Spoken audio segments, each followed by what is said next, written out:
Right, I'm here with Sean from ALF, who is the distributor for Neptunian Cube. Correct, yeah. And you're going to tell me about the Neptunian Cube tanks. Yeah. So, we have here 4 foot, a 3 foot and a 2 foot. And we're going to go over the 2 foot. So tell me about all the features this has. Okay, so it's got quite a lot of unique features compared to the traditional marine tank you'll see. So the first feature, I guess, is going to be its main talking point, which is the slimline weir box. Yes. So Neptunian class this is the world's slimmest weir box. As you can see, it's a very fine little gap here. Yeah. Now, when you look at it, people are used to your normal traditional weir boxes which stick out and take a lot of the footprint and floor space of your fish tank. And they wanted to get away from that design and give people something, an aesthetically pleasing look where you can build your nice rockworks and scapes up without having to worry about a big block in there to get around.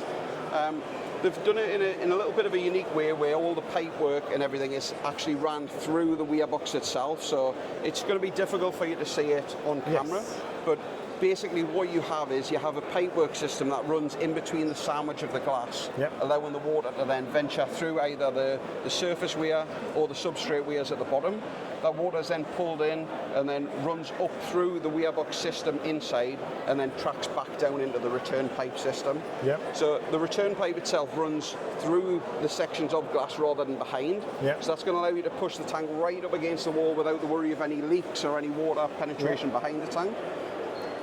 That then runs through the tanks and into the base. So the base itself down here is a double base. So there's a floating void of glass.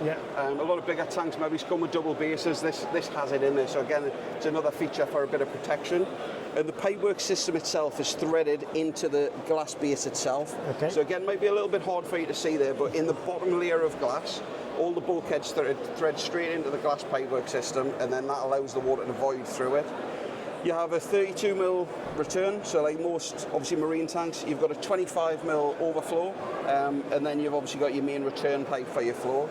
Like the water returning back to the sump, your flow pipe returns up also runs through the voids in the back of the weir box, and then through the adjustable nozzles at the top. Out through 2 outlets at the top as well, one on either side. Correct, that's the same on all the tanks.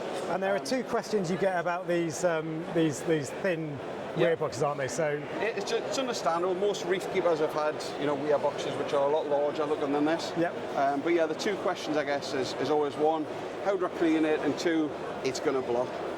In all honesty, it's less likely for this type of weir box to block than pretty much any other weir box on the market. So if you think of a traditional tank where maybe they just have a return that's sticking out, you've literally got 25mm pipe to block up. A normal weir box where you've got maybe I don't know, a 6-7 inch square box with a pipework system inside, again all it takes to block one of those is maybe a fish getting in, a snail getting in, blocking one pipe up, and then you start flooding your tank, emptying your sump. With this, it's pretty impossible to happen. So, with you having your substrate weirs here, you would have to block up both the substrate weirs. You'd also have to block up the whole vent at the top, the whole weir box, all the way along the top, and you'd have to block the top here itself. It's just not going to happen. It's not going to happen. You'd have to really be trying to make it happen for it to happen. And cleaning, who cleans the weir box, right? Again, that was the initial question just because of the size. I've had fish tanks most of my life and you don't get in, you're not cleaning the pipes, but if you want to, you can get a bottle brush inside, you can do that from the bottom, you can do it from the top, and you can go there. But the reality is most people, I think, if they're honest with themselves, they've probably never had their hand in a weir box cleaning it out anywhere. You could probably sit that there for the next 30-40 years, and unless you're getting massive amounts of sponge growth and everything else. And even then, it's good. So my 6-year-old tank, I broke it down.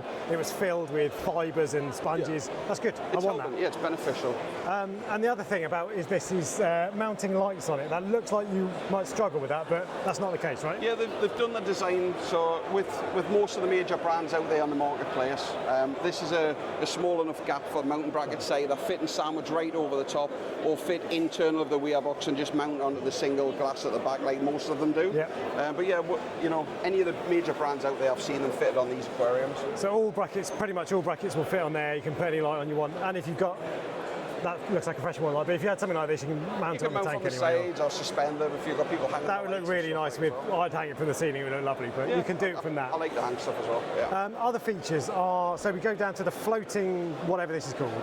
Yeah, so it's just the cosmetic design of it where they've got the floating base rather than it coming straight to the front there. Yeah. It gives you a little bit of an aesthetic look different to other tanks. Looks nice. Starfire Opti-White glass, so it's low iron glass like I guess most of the major marine aquariums in the marketplace, so they've kept that in keeping with it.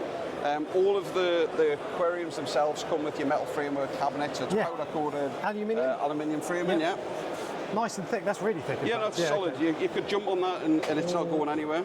That's what, 40 mil thick? Something like that? Yes, decent. Something like that, yeah. And that's the same all around, okay. Yeah, so they use what you call a quick clip system. It's, again, might be a little bit difficult, but if you look through there, you'll just see the little Allen key bolts. Yeah. You could build this cabinet in 10 minutes. So this comes flat packed? Yeah, the cabinets are flat packed. Some, when they're supplied, are within internal of the aquarium, so this is all created up. Yep. The cabinet's flat pack on the top. Take the cabinet off the top, 10 minutes to build the frame, slide that in. All the pipework's pre-cut, pre-done, so you don't need to mess around with saws or anything like that. And it's all just hand-tight, threaded in. You don't need to worry about extra glues and silicones. And go from there. But yeah, so aluminium frame, polyresin powder coated doors. Yeah, so so polyresin, that's not wood. That's not wood. It's a polyresin fibre door. So you could literally take that, dip it underwater, and you're not going to get any swelling of the wood like you do on some other aquariums. And that feels quite glossy, so easy to wipe down. Yeah. Okay. So that's it. Comes supplied with the sump. Yep. It's a hybridised sump, so you've got glass with obviously acrylic and boards. So the front is glass and what's acrylic? The whole sump itself is glass, but then obviously you've got acrylic panels and stuff like acrylic, that. I see, yeah, okay. So rather than just glass partitions where if you want to change them or move them, you'd have to cut them out. Yep. They've left this so it's flexible with the adjustable combs, so you can literally increase the heights for skimmer chambers, reactor chambers, refugiums, and do whatever you want on that side. So they come as standard with pre-filter systems. Yes. Yeah, but on the newer models, so these come with 3 filter socks in this particular model. The smaller ones come with a single, and then the bigger ones come up with other chambers. Okay. If you want to take these out and put cups in there, I've seen people do it with like carbon cups, or they want to put other medias in, you can. For those people who want to run roller filters, you can remove this whole section. That'll pull out. This entire thing comes out, doesn't it? The entire section itself comes out. So anybody who's had maybe the earlier models, this was a bonded piece in and you would have to cut it out. They listened to the hobbyists and they made a change, so that physically removes all the way out now. Brilliant. So I think probably for the last 7 or 8 months that feature's been available on them. So that means that when this comes out, you could fit any size filter on it, an enormous one, isn't it? Yeah. Whatever you want to do into that section. Okay. And then obviously with the rest of the sections, just the adjustable baffles are there. These are all titanium screws, so you're not going to worry about corrosion or rusting. So that's to adjust the water. This is basically your skimmer section, so that will adjust the water level in your skimmer section. Correct, yeah. So if you've got a skimmer that's maybe very sensitive to wet skimming or dry skimming, you can manually adjust it there. I know most skimmers now have quite a lot of adjustment on them, but some of them do require sort of different depths of heights to work properly depending on how the pump picks up for the skimmer. It comes with the standard RO top-up box. Again, some people will be happy to run this, some people will take this off and they'll maybe run larger bottles or put slimline bottles down the side of it. But that's a 12-litre box there, so nice and easy to remove off. That must be a weekish? Yeah, I suppose it depends on the on the house, the humidity, but on the average tank this size, I would think you're going to get maybe a week or so. Okay. So yeah, all the baffles there. It also comes with the standardised float valves. That's just your traditional mechanical float. There we go, I see it. So that's for your auto top-off system? Yeah, that just then connects up with the pipework, runs it into the bottom of the top-up box, and just auto-fills as it evaporates. Okay. It comes with pH probe holders and dosing pump holders. So if you've got 4-channel dosing pump, that's already there. Many tanks won't come with that feature, but we just thought we'd add it in. If people don't want to use it, or they're not dosing, they're manually dosing, they don't have to. They can simply remove it. But yeah, it's there to keep it all compact. You've then got, obviously, the pH probe holders on the other side, and then it comes with a non-return valve for the main flow system. That you don't have to use this. Don't worry about it. You're never going to be able to flood the sump off it.